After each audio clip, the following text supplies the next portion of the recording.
The character that Ronald Lacey played was this evil Nazi, and he was sort of glamorous and very scary.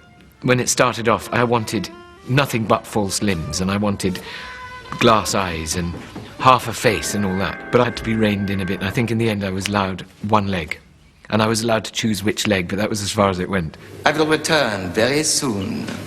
When I do, I suggest you talk! Herr an idiot. He's funny because he takes himself terribly seriously. He thinks he's very bright, and he's actually incredibly stupid. You do a lot of shouting and you shake your fists about. You let a little smoky and you burn down the town. That's what it's all about. Ah, Himmler, Himmler, Himmler. I never actually had a catchphrase as Herr.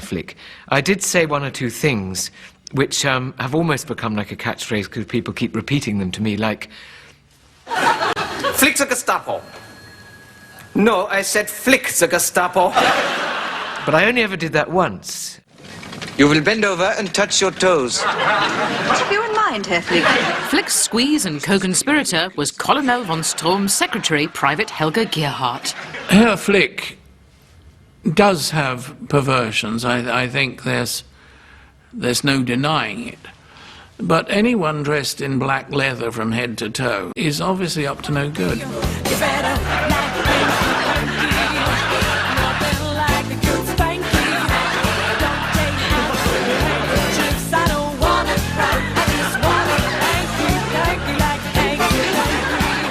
I think the whole Nazi thing was a sort of sadomasochist's dream. Bend over. Pull. Thrust. Pull. Thrust. Pull. He puts the sex back into Gestapo. I am pulling and thrusting, Herr Flick. Stop! Stop!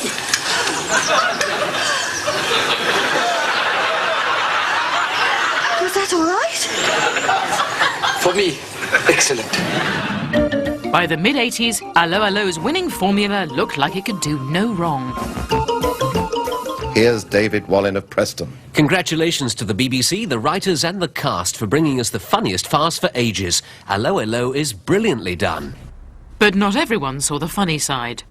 The programme Allo Allo is totally offensive. Mr. Thomas also says... To make a laugh-a-minute comedy of such an unmitigatedly grisly subject is quite monstrous. When the first episode came out, I think it was one of the Sunday newspapers, Sunday Times, I think, said, "Are these the depths to which the BBC has sunk?" So it wasn't universally favoured. There were people who were offended. There was the occasional letter to the Radio Times and to newspapers. The Radio Times published letters accusing the show of bad taste, which prompted Robert Kilroy Silk to devote an entire edition of his brand new daytime chat show to the subject. Good morning. This evening, some 15 million people will tune into the BBC One for the return of Allo Allo. But popular as the series is, there will be a number who find it insulting and degrading to the memory of those who fought in the last war. I do remember Kilroy Silk actually getting a show together where he tried to drum up sort of whole cross-section of people to say whether this was bad taste or not, you know, Allo Allo. I've seen air crew shot down right away. I've seen a navigator. In fact, I rescued him from a burning Lancaster. And this man was anything but funny. Kilroy was at his most earnest in examining the issues surrounding Allo Allo, which is funny in itself. To think now that a whole programme of kind of daytime naval examining would be devoted to a silly sitcom. I watch it, I see it, I turn it off. I can't be bothered with it because it is so trivial. I think about 2 people out of the whole thing thought it was probably bad taste. I had a brother that was in the RAF at the, Battle of Britain. Which is probably representative of the rest of the country. There's always somebody that doesn't like something. And I had a brother at Dunkirk. Now, they both think the programme is very, very funny, and so do I.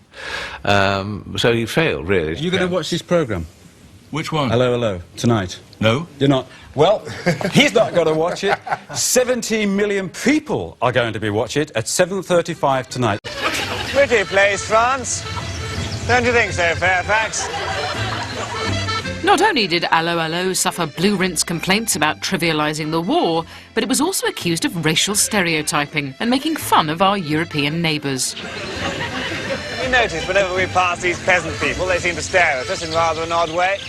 I mean, I've been accused many times of writing stereotypes. I'm happy to say yes, I do, you know.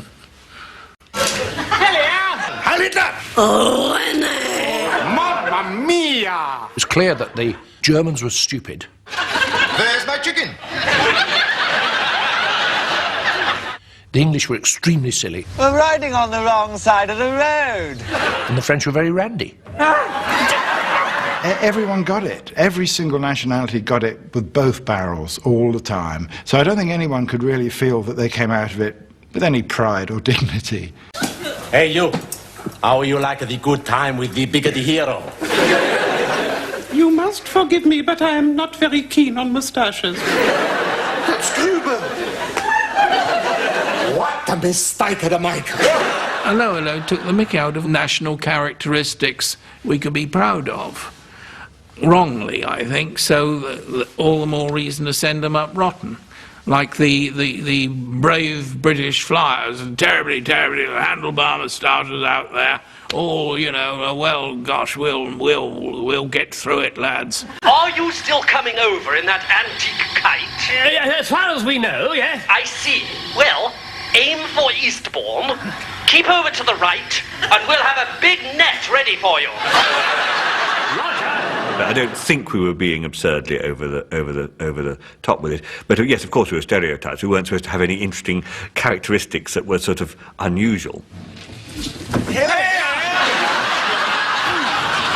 It was a wizard wheeze, you know. Here we were, and what were they going to do with us next? And we had no responsibility, you know. Carstairs? Are you a grammar school boy? How do you know? Wearing your socks in bed. And the war's going on, and they say, I wonder what's happening at Lord's. I wonder, you know, and what's the Germans around the place? And well, I hope that this war doesn't affect the cricket, you know. Mummy, could I reverse the charges just this once? You see... Damn, they cut us off. You never asked who won the boat race. Damn, I knew we called about something. Bill. Oh, I do wish you would stop writing to me. Oh, a postcard from Monte Carlo. It is from Mimi, my pint-sized ex-waitress. Oh, dearest René, weather in Monte Carlo lovely. Hope rest of the war went well for you. We'll be passing through Nouvion on the 15th. See you then, Mimi. The 15th? But that is today. René! Oh, my little Mimi. René, quickly, hold me, kiss me. Shall I get a chair? Not now, René, it is impossible. Why is that, my little wild rabbit? Because, my big old fox, I am married. No. Yes. No. Yes. How many times do I have to tell you? Look at the ring. Oh, it is a whopper. But who has plucked my delicate flower? No one but you and one other man. You could have fooled me. And who is the man that has chosen you? Is he rich and handsome? Oh, he is the richest man in all of France. Then it must be true love. Oh. Who can this man be? It is I, Leclerc. You? Leclerc? Where did you steal the money from? I had some luck on the lottery. I went to Monte Carlo and broke the bank. Ah, I read of this. So you are... The man who broke the bank at Monte Carlo. I was walking along the Waterloo line with an independent yes, thank you. Yes, thank you. That's enough of that. Thank you. We've heard enough. Yes, thank you.